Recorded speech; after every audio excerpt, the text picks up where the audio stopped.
अगले दिन डॉक्टर बासित और मुकद्दस साबी अपने बच्चों समेत सईद हाउस में पहुंच चुकी थीं।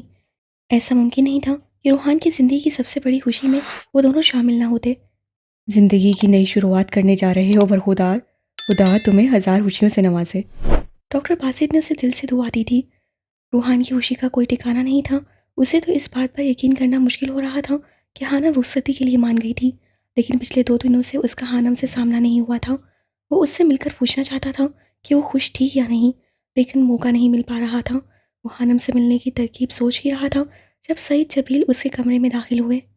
डैड, आप? वो हैरान हुआ। मुझे बुला लिया होता, मैं आ जाता। सफ़ेद गल्फ लगे सूट पहने, कंधों पर चादर फैलाए सईद की शख्सियत और रूप ही अलग होता था। रूहान ने हमेशा उन्हें ऐसे ही कपड़ों में देखा था जो उनकी शख्सियत पर खूब जचते थे। काश आज आयशा जिंदा होती, वो अपनी आंखों से तुम्हारी इस खुशी को देखती। सईद जबील की आवाज़ भर आ गई थी। उन्हें इस मौके पर वो बहुत याद आई थी। डैड, आप परेशान ना हो। रूहान जबील ने उन्हें तसल्ली दी थी। ये अलग बात थी, जब से वो आरजे से रूहान जबील बना था उसे अपनी माँ शिद्दत से याद आती थी। तुम्हारे लिए वो खानदान की हर रवायत को तोड़ने के लिए तैयार रहती थी, और मैंने भी सिर्फ उसका सोचकर तुम्हें खानदान से बाहर शादी करने की इजाज़त दी है कि कहीं क़यामत के रोज़ वो मेरा गिरबान न पकड़ ले। वो हकीकत बयान कर रहे थे। मैं चाहता हूँ कि तुम एक खुशगवार ज़िंदगी जियो, सईद जबील ने उसे कंधों से पकड़कर कहा था। शुक्रिया डैड। रूहान मुस्कुराकर उनके गले लग गया था। बाहर रिमझिम बरसी बारिश में अंदर दोनों के दिल भीग गए थे। मेहंदी की रस्म जारी थी। माहम और हानम दोनों सजी संवरी बैठी थीं। आसिया बेगम ने दोनों की नजर उतारी थी। माहम की सास और नंद अपनी बहू को देखकर बहुत खुश हुई थीं। पूरे घर में गहमा गहमी थी। माही की खूबसूरत आंखों में इंतजार के दीप चल रहे थे। वो हशाम को एक नज़र देखना चाहती थी। वो कल से नहीं आया था। उसकी बेताब नसें बार बार दरवाजे की तरफ उठ रही थीं, लेकिन ना उसे आना था और ना ही वो आया था। माही दिल महसूस कर रह गई थी। कितनी देर और लगेगी? हानम ने थकन से भरपूर लहजे में पास बैठी माही से पूछा था। क्यों, क्या हुआ? माही हैरान हुई। इतना भारी सूट नहीं पहना जा रहा, मुझसे घुटन हो रही है। हानम ने अपनी परेशानी बयान की। मुंह बंद करके बैठ जाओ, ऐसा मौका बार बार नहीं आता। माहम को देखो, कितने मजे से बैठी है और कितनी खुश नजर आ रही है, जबकि तुम सारा दिन सोती हो, फिर भी थकन। माही ने उसे घूरते हुए कहा था, जिस पर हानम खामोश होकर बैठ गई थी। रात के 1 बजे का वक्त था। हानम सिंगार मेज के सामने बैठी अपना जेवर उतार रही थी। कमरे में मध्यम रोशनी थी। उसका भारी भरकम दुपट्टा बेड पर पड़ा था। वो पूरी तवज्जो से चूड़ियाँ उतार रही थी जब कमरे में किसी की मौजूदगी के एहसास से चौंकी। हानम ने गर्दन मोड़कर दरवाजे की तरफ देखा तो थक से रह गई थी। उससे कुछ फासले पर सीने पर बाजू बांधे, दीवार से टेक लगाए, रूहान खड़ा था, जो फुर्सत से उसे ही देख रहा था। आ, आप यहाँ? वो झटके से खड़ी हुई। गोद में रखी चूड़ियां नीचे गिर चुकी थीं। कैसी हो मिसेस? वो चमकती आंखों से पूछ रहा था। वो सादा से कपड़ों में मलबूस सा स्याह रंग की वास्केट पहने उसकी शख्सियत निखर आई थी। आप यहाँ क्या कर रहे हैं? हानम ने अपने लहजे में गुस्सा समोते हुए पूछा। क्यों, मैं यहाँ नहीं आ सकता? उल्टा सवाल किया गया था। वो अब आहिस्ता आहिस्ता उसकी तरफ कदम बढ़ा रहा था। नहीं, हानम ने सख्त लहजे में जवाब दिया था। क्यों? मेरे ससुर का घर है, मैं क्यों नहीं आ सकता? वो अब बेड पर पड़ा उसका भारी दुपट्टा उठाते हुए पूछ रहा था। उसका लहजा शौक था। हानम को हैरत हो रही थी। मेरा ख्याल है फिर आपको अपने ससुर से इस वक्त मुलाकात करनी चाहिए। मैं उन्हें बुलाती हूँ। यहाँ इस वक्त वो आपको देखकर खुश होंगे। हानम गुस्से से कहते हुए दरवाजे की तरफ बढ़ी। इतनी भी क्या जल्दी है मिसेस? जालिम समाज को दरमियान में मत लाओ। पहले ही बीजान ने मुझे मेहंदी की रस्म में शरीक नहीं होने दिया। वो उसके रास्ते में हाइल था। उसका दुख सुनकर हानम ने बामुश्किल अपनी हंसी जब्त की थी। तुम्हें पता है, पिछले 2-3 दिनों से मैंने तुम्हें नहीं देखा। यकीन मानो सब कुछ फीका लगने लगा था। हानम को यकीन नहीं हो रहा था कि वही रूहान जबील था जिसे वो पिछले 1 साल से जानती थी। ये इतना शौक कैसे हो सकता था? रूहान ने हाथ बढ़ाकर वो दुपट्टा हानम के सर पर उड़ाया था। हानम के सुनहरी बाल कमर पर बिखरे पड़े थे। हल्के मेकअप से मसीन चेहरा दुपट्टे के हाले में मजीद खूबसूरत हो गया था। यकीन नहीं होता, कोई इतना खूबसूरत कैसे हो सकता है?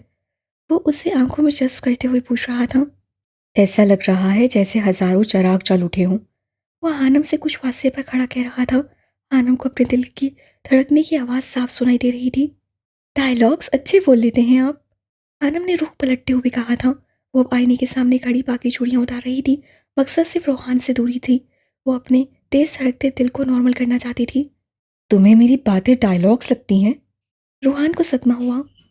जी बिल्कुल, हानम ने नसें झुकाते हुए कहा था। मुझे लगा शायद तुम भी मुझसे मिलना चाहती हो, मैं इसीलिए आ गया। वो लहजे में बेचारगी समोते कह रहा था। खुशफहमियां बहुत हैं आपको, हानम ने तंज किया। किसी ने 1 साल तक मोहब्बत की है मुझसे, खुशफहमियां तो होंगी ना। अब अगर तुम भूल गई हो या ना मानो तो मैं क्या कर सकता हूँ? हानम के झुमके उतारते हाथ एक पल को साकित हुए। तब मैं गलतफहमी में मुब्तला थी। मुझे नहीं पता था कि मैं जिस शख्स को चाहने की हमाकत कर रही हूँ वो चेहरे से ऐसा होगा। हानम ने सच कहा था। मेरी बदनसीबी कि मेरा चेहरा आरजे से मिलता है। मैं तो चेहरा बदलकर तुम्हारे सामने आया था, दर हकीकत जले हुए चेहरे के साथ। लेकिन अल्लाह तौबा, तुमने तो तब भी मुझे कबूल नहीं किया। क्या मतलब? उसकी बात सुनकर हानम को झटका लगा था। उससे रुख मोड़कर रूहान को देखा था, जो उसके बेड पर आराम से बैठा था और नसें हानम पर जमी थी। मुझे लगा था कि एंजल एक नर्मदिल लड़की होगी, लेकिन उससे मिलने के बाद पता चला कि वो तो डायन है। रूहान ने मुस्कुराहट जब्त करते हुए बताया। हानम करंट खाकर उछली थी। उसे अब कुछ कुछ समझ आ रहा था। तो आप ही मून थे? वो फटी आंखें लिए पूछ रही थी। हाँ, मून बनना पड़ा था मुझे। रूहान ने बेड के साथ मेज पर रखी प्लेट से सेब उठाया था और अब वो मज़े से खा रहा था, जबकि हानम हैरत ज़दा से उसे देख रही थी। उसे शौक देखकर वो कितना पुरसुकून था। मुझे समझ में नहीं आता कि आप कौन हैं, आरजे मून या फिर रूहान जबील? उसकी बात सुनकर वो अपनी जगह से उठा था। सेब को वापस प्लेट में रखने के बाद वो एक बार फिर उसके सामने खड़ा था। आंखों में हानम के लिए जज्बात मचल रहे थे, जबकि चेहरे पर संजीदगी छाई थी।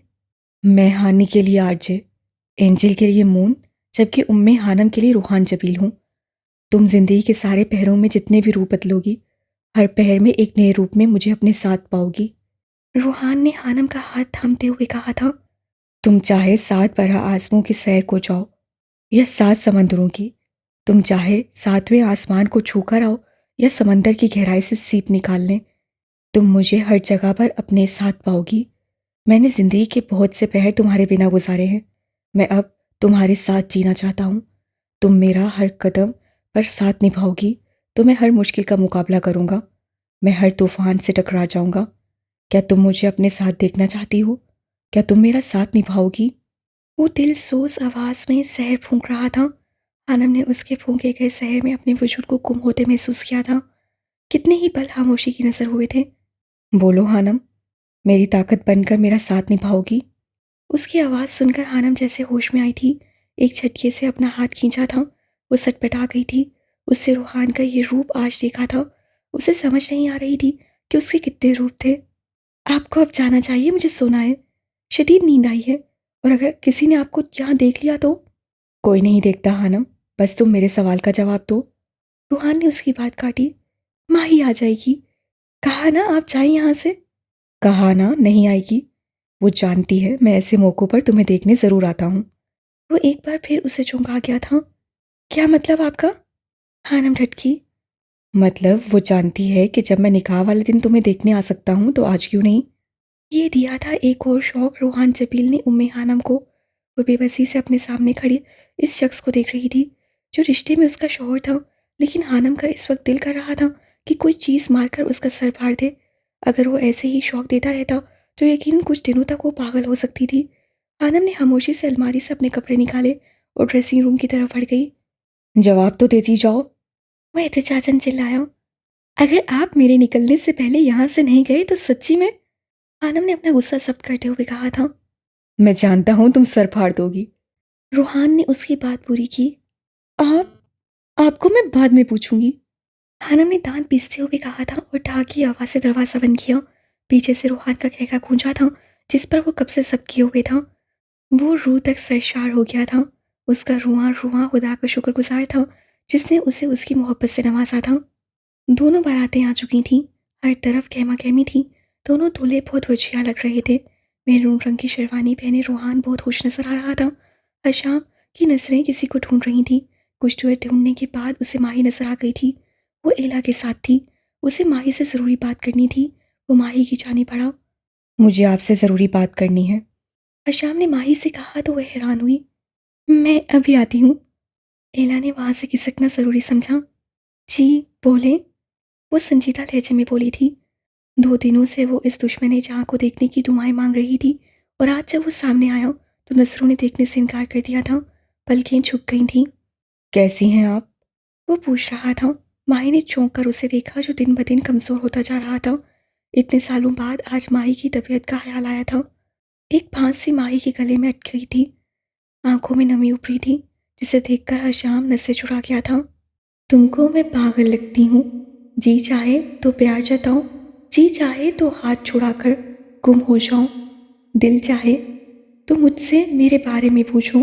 कैसी हूँ, कैसा दिन गुजरा, क्या खाया, कैसा दिन गुजरा।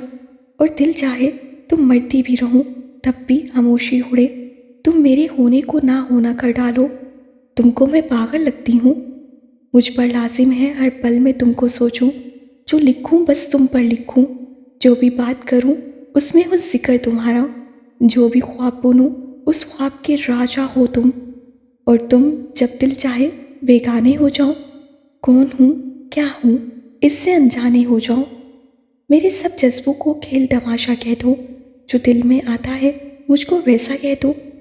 और ये चाहूँ मैं फिर भी दिल के मंदिर में तुम्हें सजाऊं।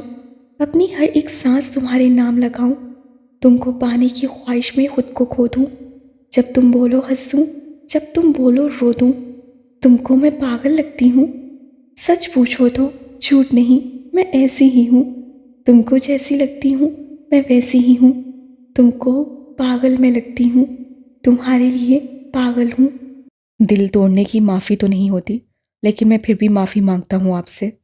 शाम ने अपने अंदर उठते दर्द को सब करते हुए कहा था, जो जिस्म के साथ साथ दिल में भी अपने पंजे गाड़े बैठा था। जब आप जानते हैं कि माफ़ी नहीं होती तो मांग क्यों रहे हैं? माही ने नम आंखें लिए पूछा था। माही बेटा इधर आओ। इससे पहले हशाम कुछ कहता, आसिया बेगम ने उसे पुकारा था और वो शिकायती नजरों से हशाम को देखती उनकी तरफ बढ़ गई थी। हशाम एक सर्द आ भर कर रह गया था। पहले माहम की रुखसती हुई थी। वो मेहरून भारी कामदार लहंगे में रिवायती दुल्हन बने बहुत खूबसूरत लग रही थी। आसिया बेगम ने भी उसे भीगी आंखों से रुखसती किया था। जब सईद जबील ने रुखसती की बात की थी, वो सब लोग शादी हॉल में थे और मौसम खराब के पेश नज़र जल्दी निकलना चाहते थे। आज रूहान जबील बहुत खुश था, इतना कि उसकी खुशी का कोई नेमो बदल नहीं था। उससे हानम को एक नज़र देखा था। अपने बालों से इम्तिजाज यानी गोल्डन रंग के लहंगे में वो सजी संवरी रूहान के दिल के साथ छिड़ गई थी। शाम जबील जो काफ़ी फासले पर मौजूद उन दोनों को देख रहा था, जिन्हें शायद एक दूसरे के लिए बनाया गया था। रूहान के चेहरे से झलकती खुशी उसके चेहरे की मुस्कुराहट ने जहाँ हशाम को खुश किया था, वहीं उम्मे हनम पर नज़र पड़ते ही उसके अंदर अज़ियत की एक गहरी लहर उठी थी। अपनी मोहब्बत को छोड़ देना इतना आसान नहीं होता। उसे अब माही की मोहब्बत का एहसास होता था, जिसे उसने एक बार ठुकराया था। वो तो हनम के पीछे एक बार गया था, जबकि माही तो पागल थी उसके लिए। लेकिन मोहब्बत सिर्फ पा लेने का नाम नहीं। कुछ लोगों के हिस्से में बस हिजर और कुर्बानी ही आती है, और ये हिजर हशाम के हिस्से में आया था। और कौन जानता था, वक्त के साथ साथ सभी लोग हिजर की आग में जलने वाले थे। हानम के लिए ये सब बहुत मुश्किल था। आसान नहीं था उस शख्स से शादी करना जिसके साथ उसकी माजी की खौफनाक याद जुड़ी थी। बेशक आरजे अब रूहान जबील बन चुका था, लेकिन इंसान तो इंसान होते हैं। वो दूसरे इंसान के मरने के बाद भी उसकी गलती नहीं भूलते। जो गलती हम अनजाने में करते और जो गलती हमारे नज़दीक गलती नहीं होती, वो दूसरों के नज़दीक गुनाह का दर्जा रखती है। और इंसान की उलझनों को कौन समझ सकता है, जिससे नफ़रत भी और चाहत भी एक ही शख्स से हुई हो। शाम 7 बजे के करीब वो लोग बारात वापस लेकर सईद हाउस पहुंच चुके थे। सर्दी और खराब मौसम के पेश नज़र मुख्तलिफ रसूमात से जल्दी फारिग होने के बाद आनम को उसके कमरे में पहुंचा दिया गया था। आनम ने एक लंबी सांस खारिज की थी और फिर अपने तने हुए आसाब को ढीला छोड़ दिया था। वो आंखें बंद किए बेड से पुश टिकाए बैठी थी, जब अचानक उमड़ती आवाज़ों और शोर ने उसे हड़बड़ाने पर मजबूर कर दिया था। शादी हॉल में ही था, जब हशाम को अपने सर में शदीद दर्द उठता महसूस हुआ था। डॉक्टर ने उसे अस्पताल आने की हिदायत की थी, जिसे वो नज़रअंदाज करके शादी की तैयारियों में मगन था। बारात से वापसी पर हशाम को अपने हाथों और पैरों की जान निकलती महसूस हुई थी। उसके पूरे जिस्म में शदीद दर्द था। वो ना जाने कैसे सब किए हुए था। हशाम, तुम्हारी तबीयत ठीक है? वो कांपते हाथों से पानी का गिलास सामने खड़ा था, जब रोहान उसके पास आया। हाँ, मैं ठीक हूँ। वो ज़बरदस्ती मुस्कुराया था। तुम्हारा रंग पीला पड़ रहा है। रूहान को तशवीश लाहक हुई। नहीं, मैं बिल्कुल ठीक हूँ, बस हल्का सा बुखार था। वो फिर मुस्कुराया था। ना जाने क्यों रूहान को अपना दिल धड़कता महसूस हुआ था। हशाम उसके लिए बहुत मायने रखता था। वो उसका सब कुछ था, उसका शामू काका। इससे पहले हशाम कुछ कहता, रूहान उसके गले लग गया था। वो हशाम से 6 साल छोटा था और हशाम ने उसकी हर ख्वाहिश और लाड को सर आंखों पर रखा था। हशाम उसकी इस हरकत पर धक से रह गया था। तुम्हें पता है शामू काका, मेरी ज़िंदगी में 2 लोग ऐसे आए हैं जिनका नाम हे से शुरू होकर मीम पर ख़त्म होता है। एक है शाम और दूसरी हानम। मैं तुम दोनों से बहुत मोहब्बत करता हूँ। तुम दोनों रूहान जबील की ताकत हो, उसके मुस्कुराने की वजह हो। तुम पागल हो रूहान। हशाम उसकी बात सुनकर मुस्कुरा दिया था। हाँ, मैं पागल हूँ। सुनो, मुझे कभी छोड़कर मत जाना। जाने क्या था रूहान के लहजे में कि हशाम तड़प कर रह गया था। उसका आला सर्व दिल दुहाई दे रहा था। हलक में आंसुओं का एक गोला सटक गया था। हशाम ने अपने दाएं हाथ से रूहान के बालों को सहलाया था। मैं हमेशा तुम्हारे साथ रहूंगा, हमेशा तुम्हारे दिल के बहुत करीब। हशाम ने अपने साथ लगे रूहान के कान में सरगोशी की थी। रूहान किसी जिद्दी बच्चे की तरह उससे चिपका हुआ था। हशाम की आंखों के सामने मानसी की फिल्म चलने लगी थी। बचपन में ऐसा ही होता था। जब हशाम 14 साल का था और रूहान 8 साल का, हशाम उसे अपने साथ स्कूल लेकर जाता था। जब भी रूहान को गुस्सा आता या उसे कुछ चाहिए होता, वो हशाम से कहता था कि शामू काका नीचे बैठो, और हशाम एक घुटने के बल बैठ जाता था। और रूहान फूले कालों के साथ अपनी छोटी छोटी बांसों को हशाम के गले में डाल लेता था और उसके साथ चिपक जाता था। और कितनी देर तक ऐसे ही हशाम से लिपटा रहता था। फूले मुंह से अपने गुस्से की वजह बताता था या फिर अपनी ख्वाहिश जाहिर करता था। उस वक्त हशाम को उस मासूम बच्चे पर टूट कर प्यार आता था और वो उसकी हर जायज़ और नाजायज़ ख्वाहिश को पूरा करता था। आहिस्ता आहिस्ता बड़े होते होते आज वो हशाम के कद के बराबर आ गया था, लेकिन था वैसा ही ज़िद्दी। आज भी उसी अंदाज में उससे लिपटा खड़ा था और ज़िद कर रहा था कि वो हमेशा रूहान के साथ रहे। लेकिन ऐसा मुमकिन कब है? इंसान कब किसी के साथ हमेशा रहता है? इंसान तो बेवफा है, छोड़कर चला जाता है। लगता है आज दोनों भाइयों में हादसा प्यार हो रहा है। अकब से मध्या की आवाज़ उभरी थी। वो उन दोनों को इस तरह देखकर बहुत खुश हुई थी। उसे अपने दोनों भाई बहुत अजीज थे। रूहान का हजार बहुत तंग था। ना जाने क्यों आज उसका दिल डर रहा था। वो हशाम को नहीं छोड़ना चाहता था। घेरा खुला करो जनाब, अब बच्चे की जान लोगे क्या? हशाम ने शरारती लहजे में कहा था। देखो शामू काका, मुझे धोखा देने की कोशिश की ना तो मैं तुम्हें जान से मार डालूंगा। रूहान ने बेहद जिद्दी लहजे में कहा था और फिर उससे अलग हुआ था। माशाल्लाह माशाल्लाह, आप दोनों का प्यार यूं ही सलामत रखे अल्लाह। मथिया ने सबके दिल से दुआ की थी। इधर आओ। हशाम ने उसे हाथ के इशारे से बुलाया था और मथिया तेज तेज कदमों से भागने के अंदाज में उन दोनों की जानी पड़ी।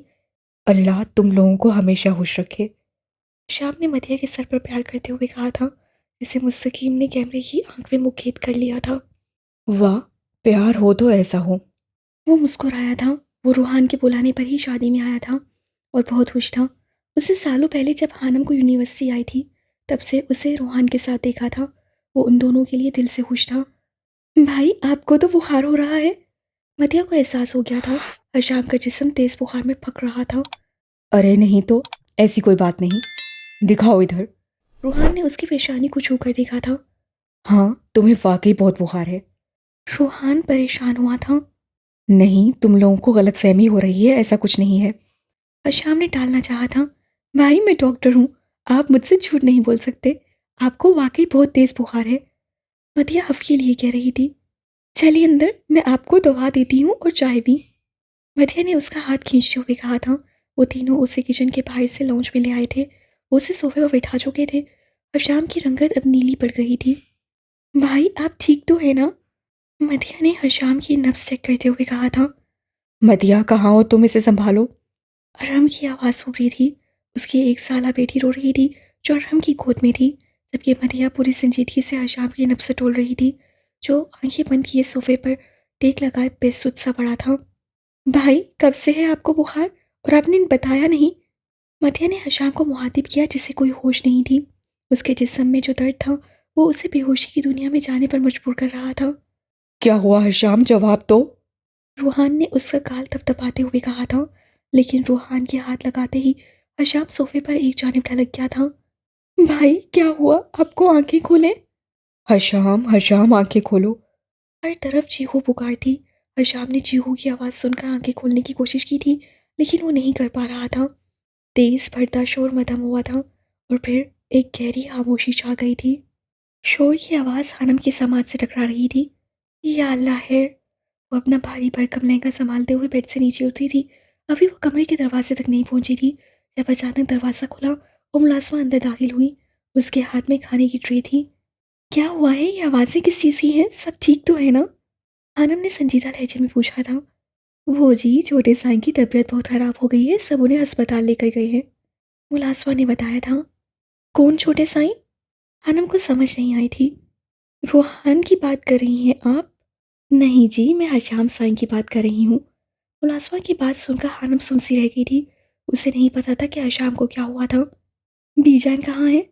वो जी नीचे हैं, बाकी सब अस्पताल चले गए हैं। मुलाजमा को हानम से हमदर्दी हुई थी। उसकी शादी के दिन इतनी बड़ी परेशानी आ गई थी। अच्छा ठीक है, अब जाए, मैं आती हूँ। हानम ने अपने भारी दुपट्टे को सर से आज़ाद करवाने की कोशिश करते हुए कहा था। उसे हालात का कुछ कुछ अंदाज़ा हो रहा था। जी अच्छा। मुलाजमा सर को हिलाती जा चुकी थी, जबकि पीछे हानम के हाथ कांप रहे थे। उसका नाजुक सा दिल तेज़ी से धड़क रहा था। तकरीबन 20 मिनट बाद वो सादा से हुलिये में लॉन्च में बीजान के पास बैठी थी। बीजान काफ़ी परेशान नजर आ रही थी। उनका जवान बेटा जो बेहोश हो चुका था और बचा भी मालूम नहीं थी। बीजान के दिल में 100 तरह के वसवसे उभर रहे थे, जिन्हें वो झटकती दुआ मांगने में मशगूल रहीं। बीजान परेशान ना हो, इंशाल्लाह सब ठीक होगा। हानम ने बीजान का हाथ दबाते हुए कहा था। इंशाल्लाह। बीजान अपने आंसू जब्त कर रही थी। बेटा, तुमने दुल्हन का जोड़ा क्यों उतार दिया? रहने रहती, बल्कि आराम करो, अपने कमरे में सब ठीक होगा। बीजान कुछ संभली तो हानम को उस लिए में देखकर प्यार से कहा। कोई बात नहीं बीजान, मैं ऐसे ही ठीक हूँ। हानम ने तसल्ली दी थी। पूरा घर दुल्हन की तरह सजा हुआ था। गुलाम दीन, शाह बेटे को फ़ोन मिलाओ और पता करो हशाम कैसा है अब। बीजान ने अपने बरसों पुराने मुलाजिम से कहा था, जो सर झुकाए एक जानिब खड़ा था। जी बीबी जान, अभी करता हूँ। गुलाम दीन ने हुक्म की पैरवी की थी। बीजान, जो एक बुलंद हौसला खातून थी, सब्र किए बैठी थी। एक ही पल में सब बदल गया था। खुशियों वाले घर में अब एक गहरी खौफनाक खामोशी छाई थी। रूहान का दिमाग साए साए कर रहा था। वो अस्पताल की राहदारी में खड़ा था। वहाँ मौजूद हर शख्स परेशान था। अभी कुछ पल ही गुजरे थे जब रूहान की जेब में रखा फ़ोन थरथराया। ये हशाम का मोबाइल था, जिसे वो आते हुए बेदहानी में सोफे से उठा लाया था। किसी डॉक्टर रहील की कॉल थी। रूहान ने होश पड़ते लबों पर जुबान फेरते हुए फ़ोन उठाया था। मिस्टर जबील, आप आज फिर हॉस्पिटल नहीं आए। आप जानते हैं आपकी जान को कितना खतरा है, और ना आप अपनी रिपोर्ट्स लाए हैं जो मैंने आपको कहा था। किसी मर्द की आवाज़ उभरी थी, जिसे सुनकर रूहान गुंग रह गया था। डॉक्टर राहील, रूहान कांपती आवाज़ से बोला था। यस, दूसरी जानिब से कहा गया था। मैं रूहान जबील हूँ, हशाम जबील का भाई। रूहान खुद पर जब्त करते राहदारी से निकल आया था। बाहर बारिश हो रही थी, जो भी हल्की थी। मौसम खराब होने की वजह से कभी कभी डॉक्टर रहील की आवाज़ मदम हो जाती थी। रूहान अब पार्किंग एरिया में आ गया था। डॉक्टर रहील उससे कुछ कह रहे थे, जिससे फुक होते चेहरे के साथ रूहान सुन रहा था। और फिर फ़ोन बंद करके वो गाड़ी निकालने के बाद तेज रफ्तारी से उसे भगाते हुए घर की जानिब जा रहा था। बीबी जान, कोई भी फ़ोन नहीं उठा रहा। गुलाम दिन ने इत्तला दी थी। या अल्लाह रहम कर मेरे मालिक। बाहर बादलों की गरजने की जोरदार आवाज़ गूंजी थी। बीजान का दिल काम कर रह गया था। हानम खुद माऊफ होते जहन के साथ बैठी थी। परेशानी उसके चेहरे से झलक रही थी। 10 मिनट बाद पोर्च में गाड़ी रुकने की आवाज़ आई थी। गुलाम दीन बाहर की जाने भागा था। कैसे हैं हशाम बाबा अब? गुलाम दीन भीगे कपड़ों के साथ अंदर आते रूहान से पूछ रहा था, जबकि रूहान अनसुनी करता हशाम के कमरे की जाने भागा था। साथ साथ वो गीली हो चुकी शेरवानी के बटन खोल रहा था। रूहान को देखकर हानम को थोड़ा हौसला हुआ था, लेकिन वो जिस अंदाज में हशाम के कमरे की तरफ बढ़ा था, हानम को तशवीश हुई थी। 5 मिनट बाद वो एक फाइल समेत कमरे से बाहर निकला था। शाह बेटा, हशाम कैसा है? बीजान ने पूछा था। वो ठीक है बीजान, अब दुआ करें। रूहान ज़बरदस्ती मुस्कुराया था। हानम उसे सवाले नज़रों से देख रही थी। हानम से नज़रें मिलाने पर वो नज़र चुरा गया था। वो बाहर की जानिब लपका। उसके गीले हो चुके बाल पेशानी पर पड़े थे। चेहरे का रंग उड़ा हुआ था। मैं आपके साथ चलूं? आनम की आवाज़ पर रूहान के कदम साकित हुए थे। यहाँ बीजान अकेली हैं, तुम अभी बीजान के पास रहो। रूहान ने नर्म लहजे में कहा था। मैं ठीक हूँ और अकेली नहीं हूँ, बीजान ने जवाब दिया था। ठीक है, आप जाएं, मैं भूल गई थी, मैं इधर ही रुकती हूँ। आनम का जवाब सुनकर वो तेज कदम उठाता भाई की जाने बढ़ गया था। कभी कभी अचानक कयामत आ जाती है, इस तरह वारिद होती है कि इंसान सोच भी नहीं सकता। सारी खुशियाँ जैसे मलिया में ठोकर रह जाती हैं। रूहान डॉक्टर हैदर से मिलकर बाहर निकला था। वो सुन दिमाग और हारे हुए जुआरी की तरह राहदारी से गुजर रहा था। उसे यकीन नहीं हो रहा था कि जो उसके कानों ने सुना वो सच था। नहीं, ऐसा नहीं हो सकता, वो बड़बड़ाया था। हशाम को ब्लड कैंसर था। कब से था ये वो नहीं जानता था, और ना हशाम ने भनक पड़ने दी थी। डॉक्टर रहील ने बताया था कि अक्सर उसे सांस लेने में दुश्वारी होती थी। रात को उसका सांस उखड़ जाता था, सीने में अक्सर दर्द रहता था। उसकी सेहत तेजी से गिर रही थी। रूहान के हाथ में इस वक्त सीबीसी के टेस्ट की रिपोर्ट थी जो हशाम ने करवाया था। रूहान का दिल चाहा था कि वो चीखे चिल्लाए। वो क्यों उसकी तकलीफ को नहीं समझ पाया था। जाने कितने सालों से वो इस बीमारी में मुब्तला था। पाकिस्तान आकर डॉक्टर रहील के कहने पर उसे दोबारा टेस्ट करवाए थे। फाइल को गाड़ी में रखने के बाद वो कितनी ही देर तेज बरसती बारिश में गाड़ी से टेक लगाए खड़ा था। उसके जिस्म के साथ साथ जैसे उसकी रूह भी चल रही थी। कुछ आंसू उसकी आंख से निकल लिए थे और बारिश में पानी में मिलकर बह गए। हानम ने फ़ोन करके हमदान साहब को सब बता दिया था। कुछ देर बाद वो सब लोग घर आ गए थे। मैं अस्पताल जाना चाहती हूँ, हानम ने जवाब से कहा था, जिससे कुछ सोचने के बाद उसे साथ ले जाने की हामी भर ली थी। अब बीजान के पास सब थे। हमदान साहब घर से ही अस्पताल रवाना हो गए थे। कोई कुछ नहीं बता रहा था। बीजान का डर और खौफ बढ़ता जा रहा था। अतिया को जब हशाम की बीमारी का पता चला, उससे मुंह पे हाथ रखकर अपनी चीख का गला घोंटा था। जया जबील जैसे ढह गए थे। हर शख्स शदीद सदमे की जेर असर था। हशाम को इंतहाई निगहदाश्त की यूनिट में रखा गया था। उसे ऑक्सीजन लगी हुई थी। डॉक्टर से कहा था वो लोग काफ़ी लेट हो गए हैं, लेकिन वो अपनी तरफ से हशाम का इलाज करने की पूरी कोशिश करेंगे। उन्होंने कहा था कि ब्लड कैंसर के मरीज़ कभी कभी तो काफ़ी अरसा जी लेते हैं, लेकिन कभी कभी बहुत जल्द ख़त्म हो जाते हैं।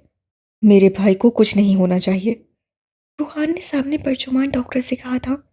देखिए मिस्टर जबील, अमेरिका जैसे तरक्की याफ्ता मुल्क में हर 9 मिनट में एक इंसान ब्लड कैंसर से मर जाता है, तो ये तो फिर पाकिस्तान है। अलबत्ता हम पूरी कोशिश करेंगे। डॉक्टर की बात पर रूहान बस उन्हें देख कर रह गया था। पूरे जबील खानदान में खौफ और हरास फैल गया था। माही को अपना आप खत्म होता महसूस हुआ था। उसे यकीन नहीं हो रहा था। वो बिना पानी की मछली की तरह तड़प रही थी। उसे समझ नहीं आ रहा था कि वो जज्बात और एहसासात को किससे बयान करे। वो अंदर ही अंदर रो रही थी, हाँक हो रही थी। वह हशाम को देखना भी चाहती थी और देखने की हिम्मत भी नहीं थी। तुम मुझे यूं धोखा नहीं दे सकते मिस्टर हशाम जबील, सुना तुमने, तुम धोखेबाज नहीं हो सकते। वो मोबाइल में उसकी तस्वीर देखते हुए चिल्लाई थी और फिर फूट फूट कर रोती थी।